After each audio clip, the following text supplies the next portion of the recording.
Death walks alongside you every moment of your life. Where if death is my friend, and she's been with me all these years, then I want to know what she looks like, what she smells like, what she feels like, what she tastes like. I want to experience it. You really spend a lot of time looking death in the face.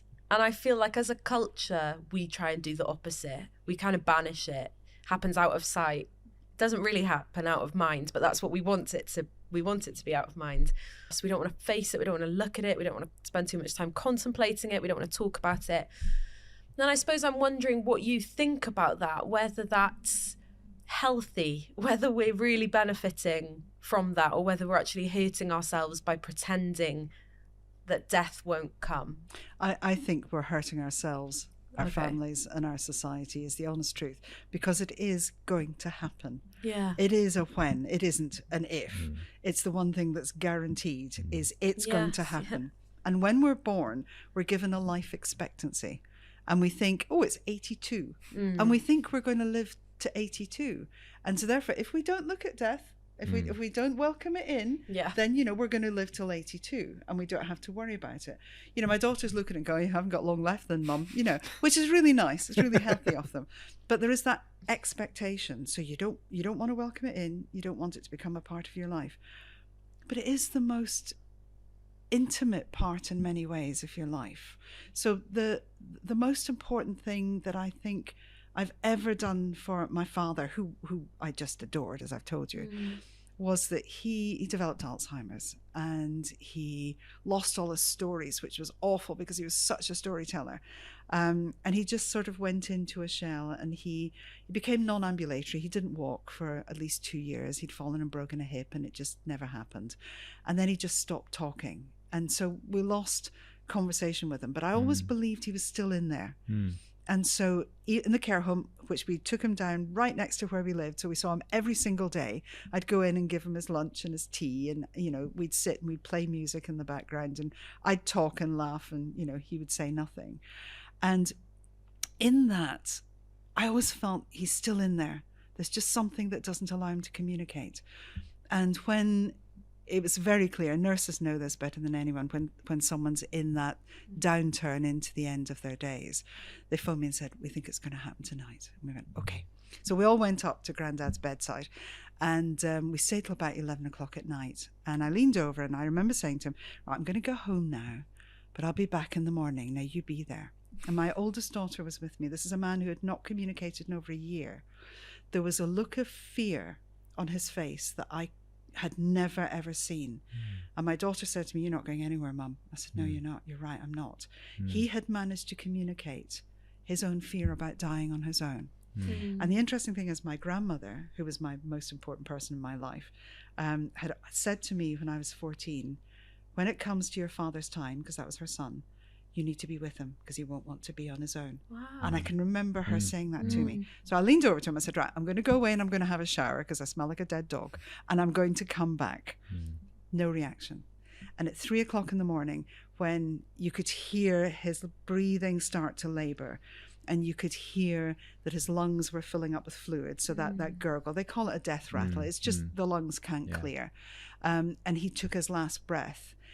My eldest daughter and I were there with him. So we held his hand, we sang songs, we told him stories, we did all those sorts of things.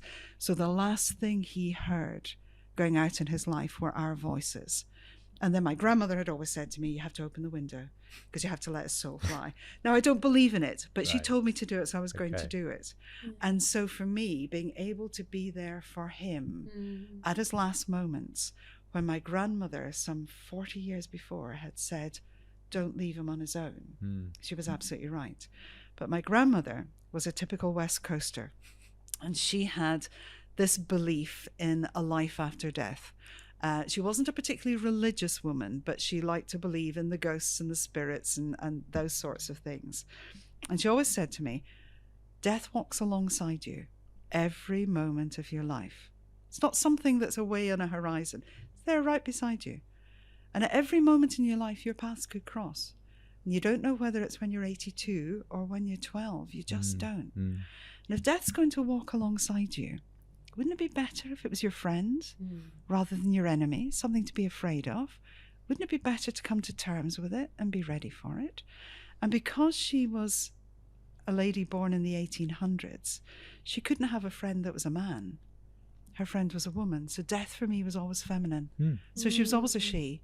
And somehow when you make death a she, you almost seem to take away some of that sharpness, that sting. There's a compassion in death as well. Like she's gentle. Exactly. So I learned from a very early age to be really comfortable talking about death, talking about my own death, my family's death, because it's going to happen, and preparing everybody for it when it comes. Lydia Dugdale, who's a doctor, and she was just saying, like, no one talks about how they want to die. In that, would I rather die on my own or with people? Would I rather die at home or in a hospital? Oh, I have. Yes. Oh, well, yes. I was going to say, I can imagine that you're I've written a document and I have a spreadsheet. Yeah. So Nice. my daughters know entirely. One of my daughters is my power of attorney for my health. She knows exactly what she can and she can't do. She's a nurse.